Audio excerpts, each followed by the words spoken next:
पापस्य मरणं शीघ्रमेष्यति। कृता कृता परीक्षोऽयं मृत्युर्विस्रम्भघातकः। स्वस्थैरविश्वास्य आकस्मिकमहाशनिः। प्रियाप्रियनिमित्तेन पापं कृतमनेकधा सर्वमुत्सृज्य गन्तव्यम् इति न ज्ञातमीदृशम्। अप्रिया न भविष्यन्ति प्रियो मे न भविष्यति।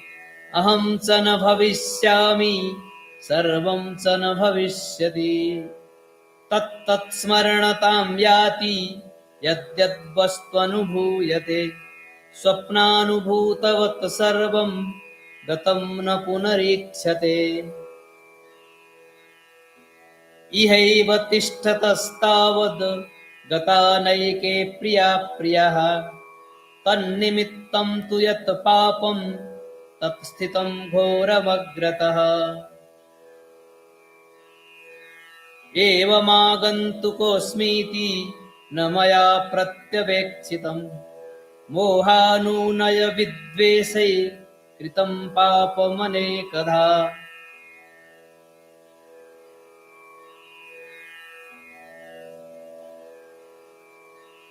रात्रिन्दिवम् अविश्रामम् आयुषो वर्धते व्ययः। आयस्य चागमो नास्ति न मरिष्यामि किं नहम्।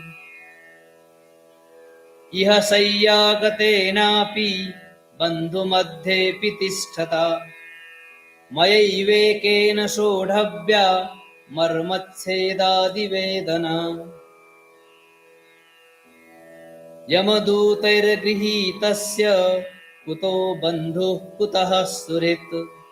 पुण्यमेकं तदात्राणं मया तच्च न सेवितम्।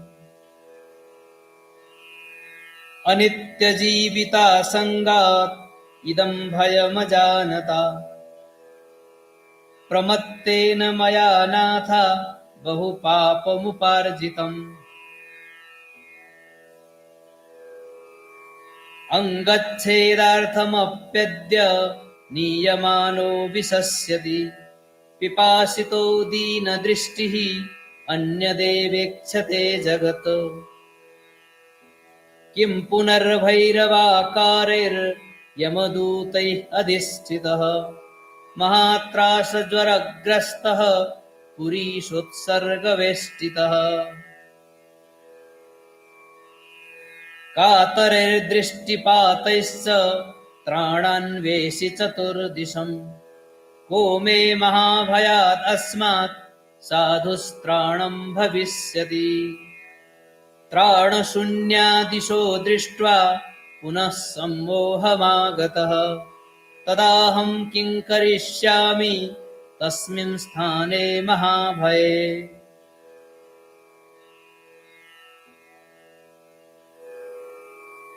अद्यैव शरणं यामि जगन्नाथान् महाबलान्। जगद्रक्षार्थमुद्युक्तान् सर्वत्रासहराञ्जिनान्। तैश्चाप्यधिगतं धर्मं संसारभयनाशनं।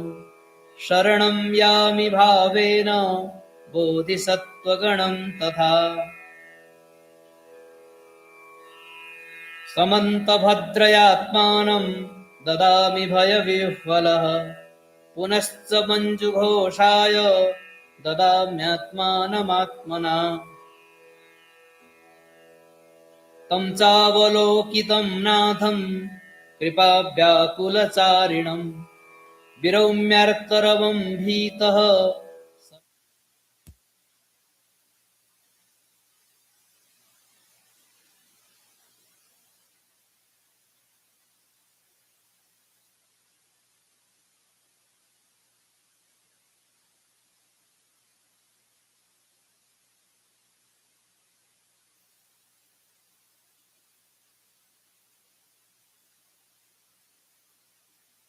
मां रक्षतु पापिनम्।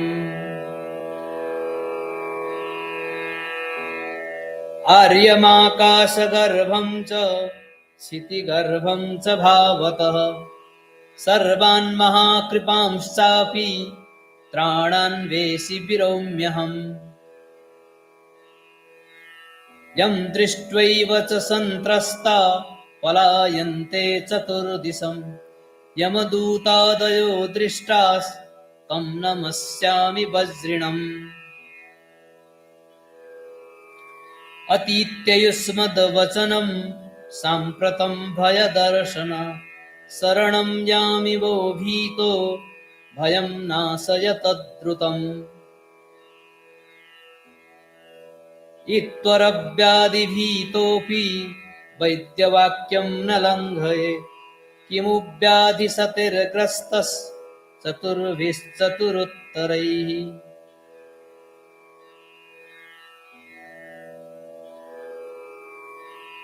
एकेनापि यतः सर्वे जम्बुदीपगता नरः नश्यन्ति येषां भैषज्यं सर्वदिक्षु न लभ्यते तत्र सर्वज्ञवैद्यस्य सर्वशल्यापहारिणः वाक्यमुल्लङ्घयामीति धिङ्मामत्यन्तमोहितम् अत्यप्रमत्तस्तिष्ठामि प्रपातेष्वितरेष्वपि किमु योजनसाहस्रे प्रपाते दीर्घकालिके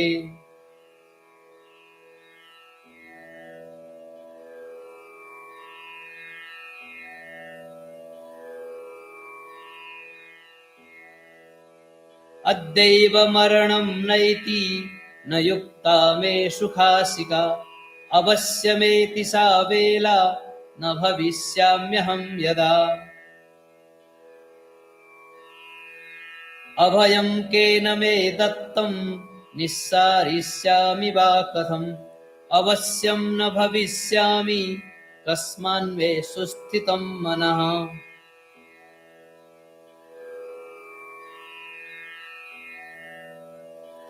पूर्वानुभूतनष्टेभ्यः किं मे सारमवस्थितम् येषु मे विनिविष्टेन गुरूणां लङ्घितं वचः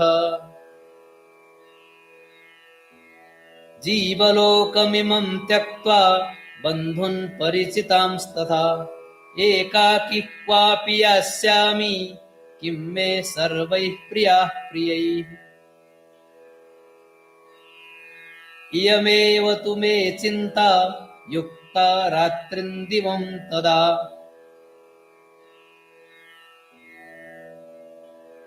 अशुभान्नियतं दुःखं निःसरेयं ततः कथम् मया बालेन मूढेन यत्किञ्चित् पापमाचितं प्रकृत्या यच्च सावद्यं प्रज्ञप्त्यावद्यमेव च तत्सर्वं देशयाम्येष नाथानाम् अग्रतस्थितः कृताञ्जलिर्दुःखभीतः प्रणिपत्य पुनः पुनः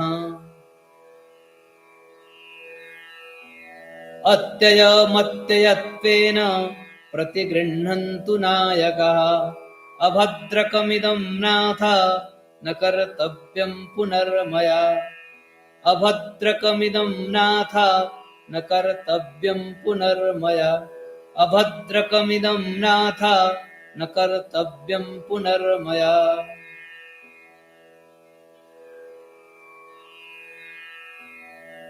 इति श्री शान्तिरेव विरचिते बोधिचर्यावतारे पापदेशना नाम द्वितीयः परिच्छेदः ॐ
energy for calling people out, but I will call myself out right. All right. Well, good morning and welcome everybody to the Rime Center. Happy that you're here. And also for those of you who are joining us online, if you'd like to follow along with the service, please click the link in the event description to download the service handout PDF. Oh, y'all are having nap time back there. Oh, okay. The chair people. All right. Let's go ahead and get settled in our space, present where we're at. We're going to just take a couple deep breaths. As you release the breath, let go of any tension you might be holding in your body and in your mind.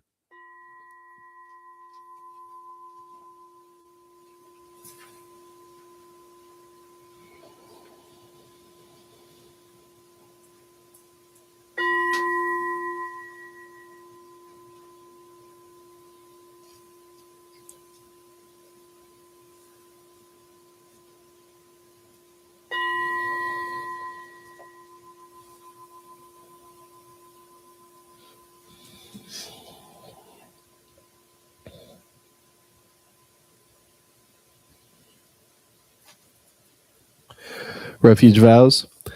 In the Buddha, Dharma, and Sangha, I go for refuge until enlightenment is reached. May my generosity and accumulations of merit bring benefit to all beings, and may all beings actualize perfect Buddhahood. In the Buddha, Dharma, and Sangha, I go for refuge until enlightenment is reached. May my generosity and accumulations of merit bring benefit to all beings, and may all beings actualize perfect Buddhahood. In the Buddha, Dharma, and Sangha, I go for refuge until enlightenment is reached. May my generosity and accumulations of merit bring benefit to all beings, and may all beings actualize perfect Buddhahood. For immeasurables, may all beings be endowed with happiness. May all beings be free from suffering. May all beings never be separated from happiness. And may all beings abide in equanimity, undisturbed by the eight worldly concerns. May all beings be endowed with happiness. May all beings be free from suffering. May all beings never be separated from happiness. And may all beings abide in equanimity, undisturbed by the eight worldly concerns. May all beings be endowed with happiness. May all beings be free from suffering. May all beings never be separated from happiness. And may all beings abide in equanimity, undisturbed by the eight worldly concerns. For as long as space endures, and for as long as living beings remain, until then may we too abide to dispel the misery of the world. 7-limb prayer. Reverently, I prostrate with my body, speech, and mind, and present clouds of every type of offering, actual and mentally transformed. I declare all my negative actions accumulated since beginningless time, and rejoice in the merits of all holy and ordinary beings. Please remain until samsara ends, and turn the wheel of Dharma for sentient beings. I dedicate the merit created by myself and others to the great enlightenment. Mandala offering. This ground anointed with perfume, strewn with flowers, adorned with Mount Meru, the four continents, the sun and the moon. I imagine this is a Buddha field and offer it.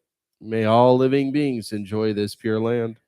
The objects of my attachment, aversion, and ignorance, friends, enemies, strangers, my body, wealth, and enjoyments. Without any sense of loss, I offer this collection. Please accept it with pleasure and bless me with the freedom from the three poisons. Idam Guru Ratnam Minalakam Niyatayami.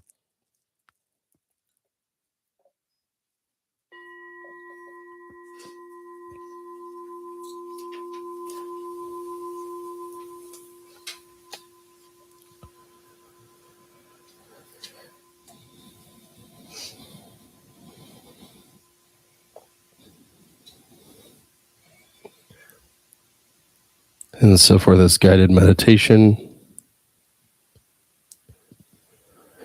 we want to settle into a comfortable posture, letting our body be upright and at ease. Taking a slow breath in, gentle breath out.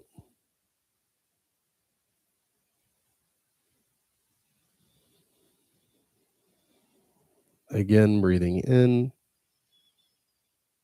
breathing out. And just allow the breath to return to its natural rhythm, letting the mind settle like sediment falling in clear water.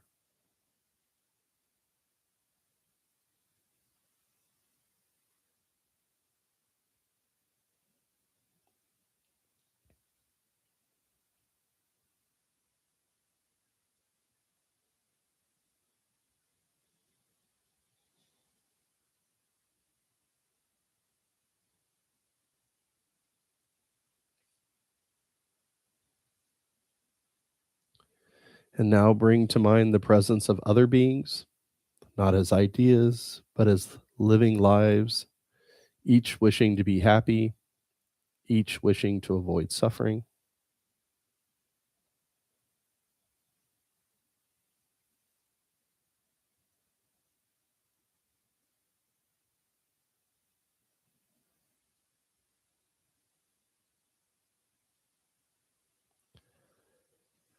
And now reflect gently.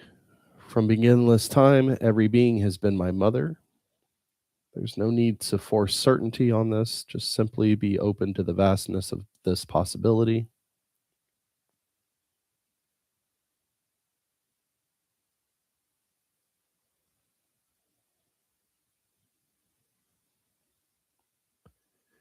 Imagine lives flowing into one another across time, care given, received, and given again.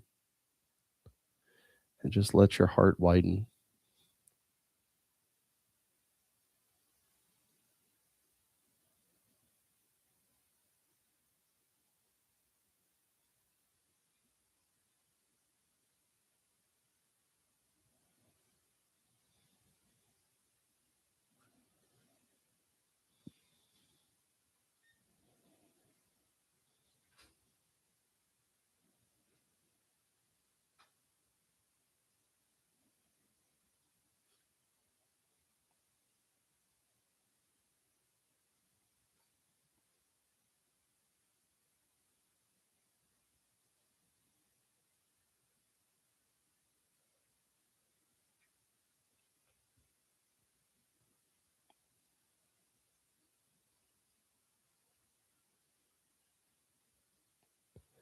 And now reflect on the kindness of a mother, the care offered without hesitation, the willingness to protect, to nourish, to endure difficulty.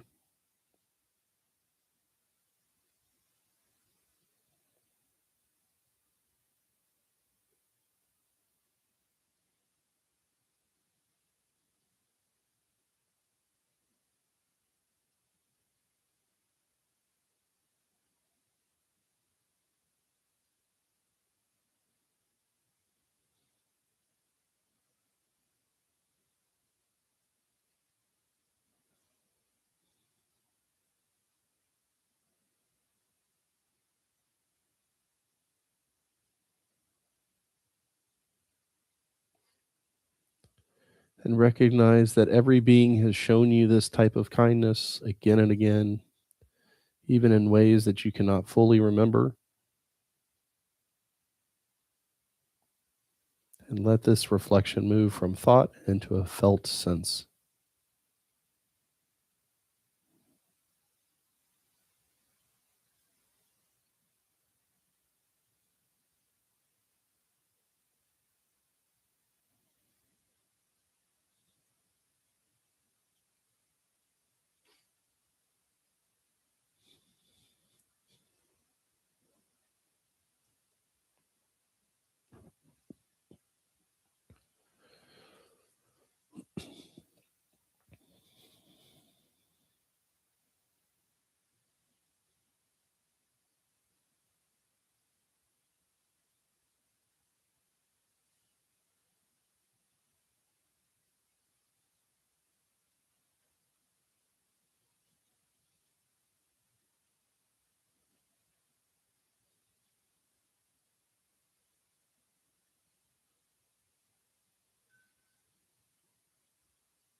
And now let's shift from remembering the kindnesses done to us to allow gratitude to arise for those kindnesses. This is not forced. It's not dramatic, just simply sincere.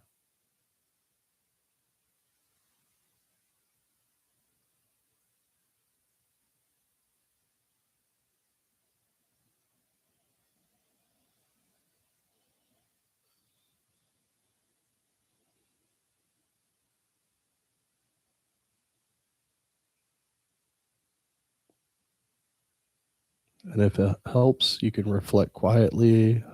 I have been cared for beyond measure. I have been supported in countless ways.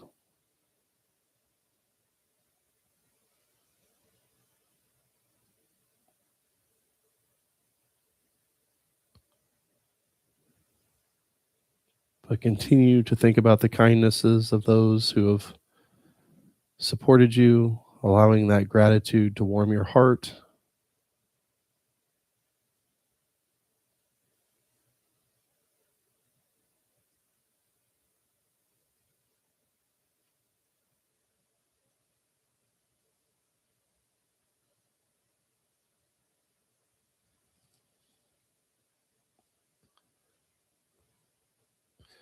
And if you're capable, you can think of the kindnesses that others have shown to other people and the gratitude that that also inspires in you.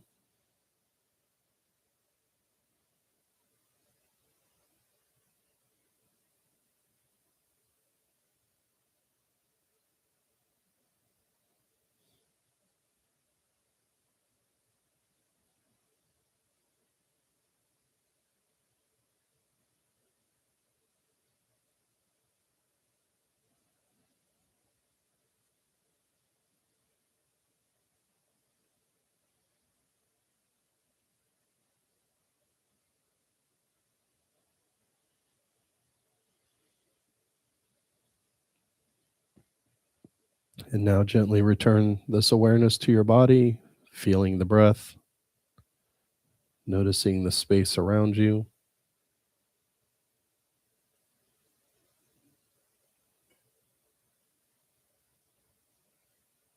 Notice that this gratitude is still present here in this room with you.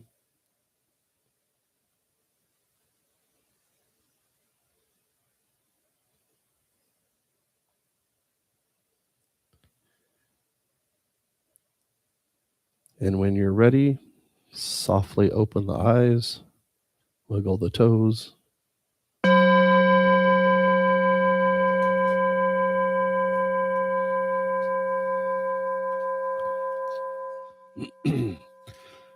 Supplication to Buddha, to the Blessed One, the one gone beyond, the fully awakened one, the physician, the supreme teacher.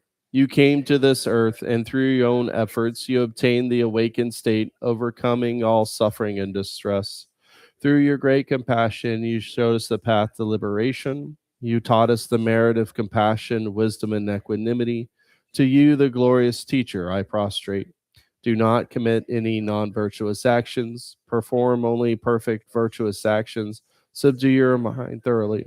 This is the teaching of the Blessed One. Through the merits of these thoughts, words, and actions, may we dedicate this for the benefit of all sentient beings. And like you, O Blessed One, may we and every being attain your supreme awakened state, free from the ocean of suffering. Lord of the Dharma, I prostrate your omniscient being.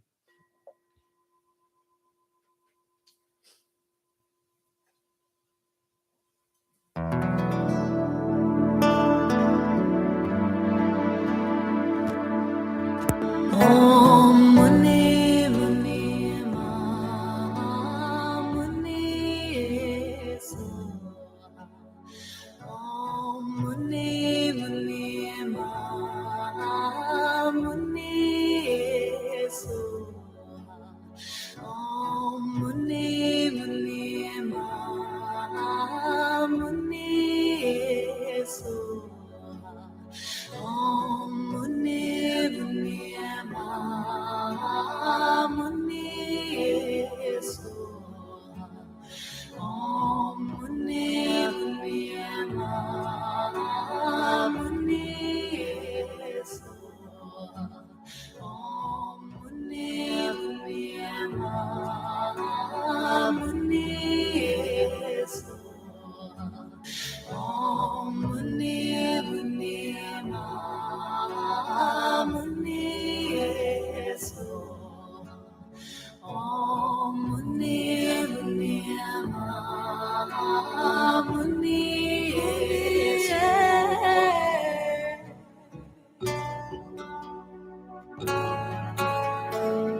Supplication to Manjushri.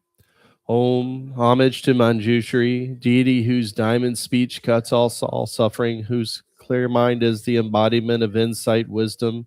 Manjushri, protector, free from evil and karmic stains. Your form is vast as the sky. Your mind dwells in the one taste of suchness.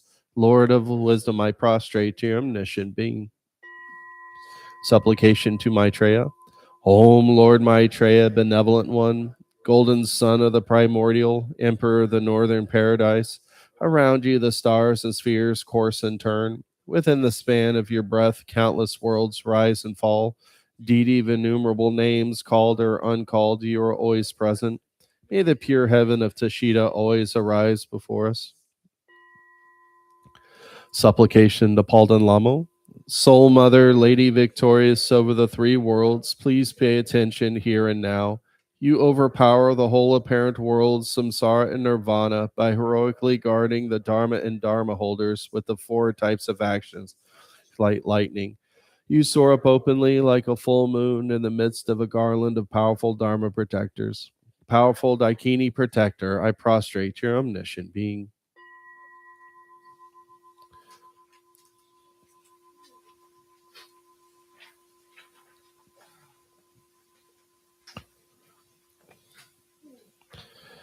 And for this second meditation, let's begin again by settling the body and the breath.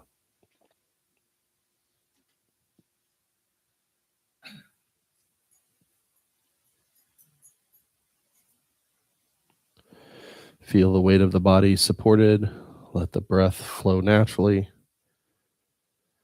Return fully to this moment.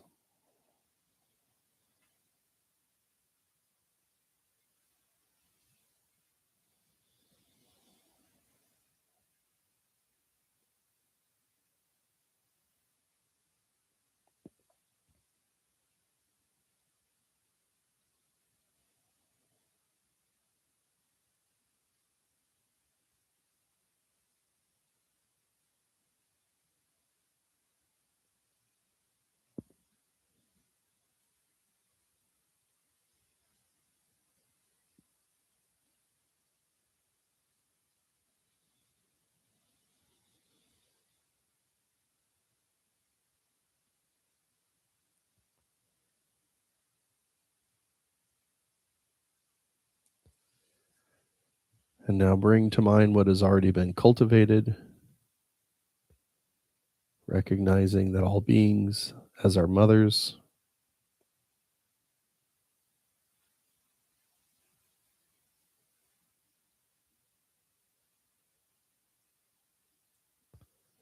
We remember their kindnesses.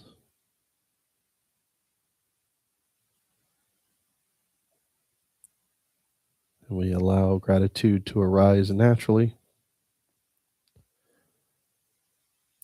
So let these reflections return gently, not as thoughts to analyze, but as a feeling in the heart.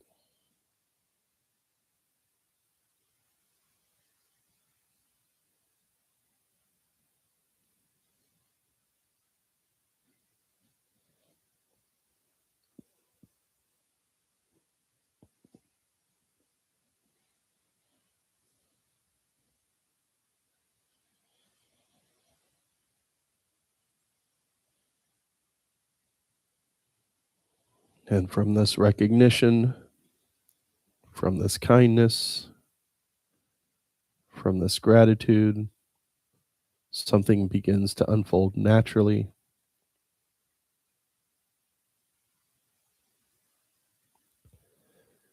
From gratitude, love arises.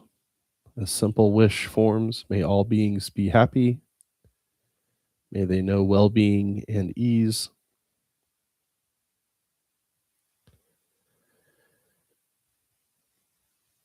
And this love is not selective. It does not depend on closeness or agreement. But let this loving warmth radiate outward, radiating to those that you love easily, to those you barely know, to those you even find difficult, but no one is left out.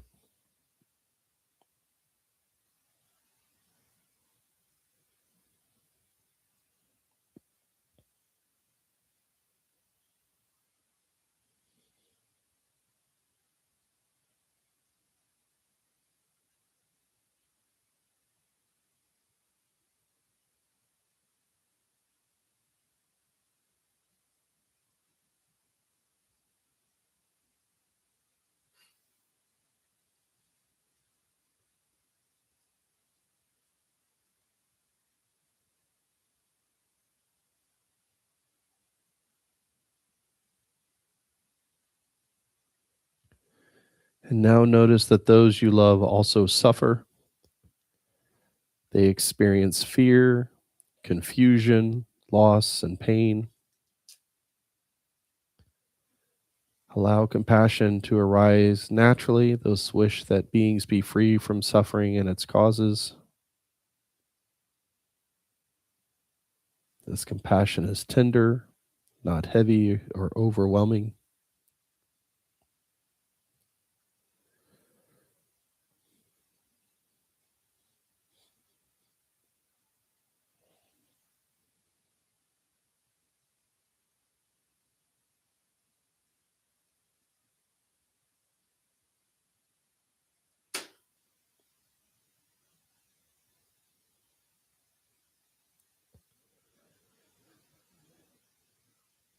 And now we begin our Tonglen with breathing in the awareness of suffering of all these mother sentient beings, and breathing out with the wish for their relief, radiating outwards again to those we love easily, breathing out the wish for relief, radiating to those we barely know or that we find difficult.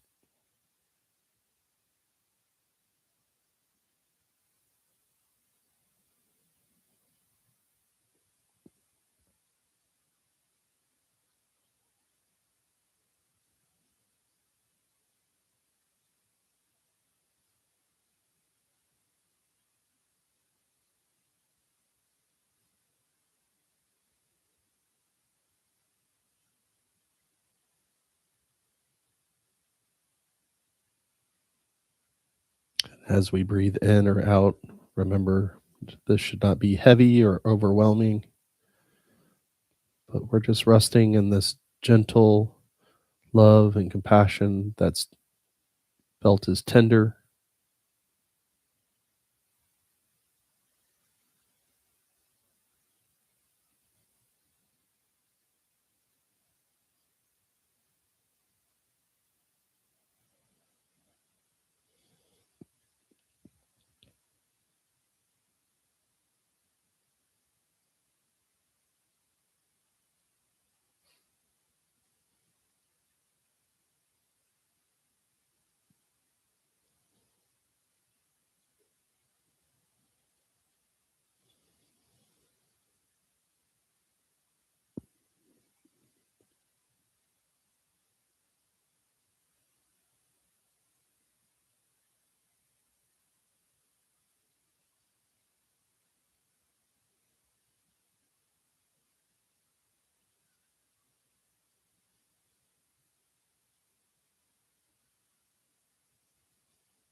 And again, let's gently return the awareness to our body, feeling the breath, noticing the space around you.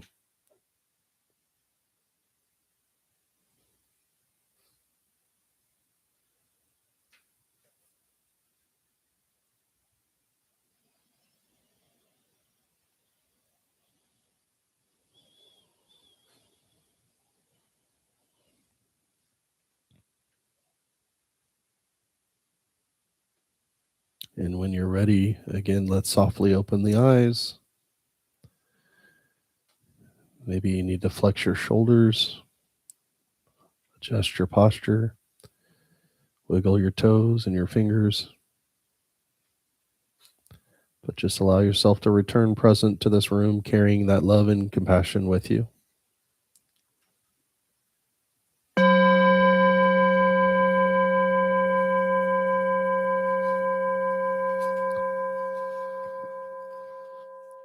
Lojong lineage prayer. For the sake of all beings to attain enlightenment, I turn to the source of the ultimate mind training, to the perfect Buddha Shakyamuni, who taught the profound path of the two truths. I pray, let the sun of your wisdom dawn in my heart. To the lords of the Dharma, Nagarjuna and Asanga, and to the great-hearted Shantideva, who mapped the vast path of the Bodhisattva, I pray, ignite the flame of bodhicitta in me. To the lineage holders of the Lojong instructions, who realized the view, perfected compassion, and championed the practice of exchanging self and others, I pray, shatter the fortress of self-cherishing within me.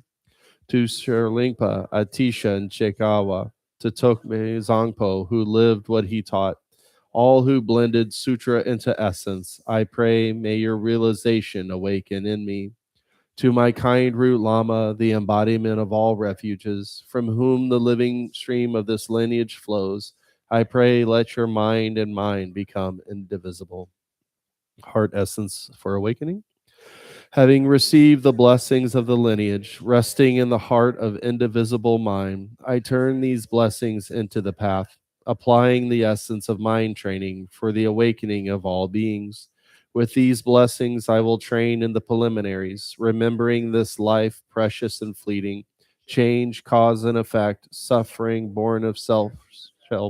From these reflections, renunciation arises, and the determination to practice is born. In every moment, I see all things as dreamlike, resting in awareness, unfabricated and clear.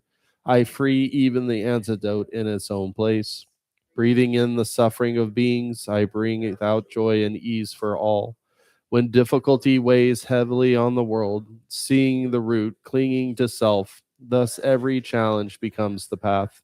I take all blame into one heart and let emptiness shine through pain. My whole life gathers into the essence of practice. I apply the five strengths without decline, aspiration and familiarization, wholesome seeds and restraint, revulsion towards harm and diligence and virtue, gathering merit, clearing obscurations. All my conduct flows from awakened intention. All teachings serve a single goal, liberation. I rely on the principal witness, my own clear and knowing mind.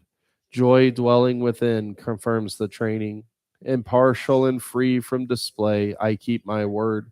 My attitudes change without strain. I do not speak of injury or dwell on faults. Releasing rivalry and expectation, I practice patience and boundless kindness. In short, with these blessings, all I do arise from one pure intention to bring benefit to all beings. Patience and courage are my refuge. I train unceasingly in the three difficulties, gathering trust and practice as provisions. I remain in virtue of body, speech, and mind. With all pervasive care, I serve all beings, seeking in this very life the realization of the supreme vehicle. Through the merits of this mind training, the heart essence of Atisha and his heirs, sustained by the blessings of the lineage, may confusion be exhausted at its root, and all beings attain perfect awakening.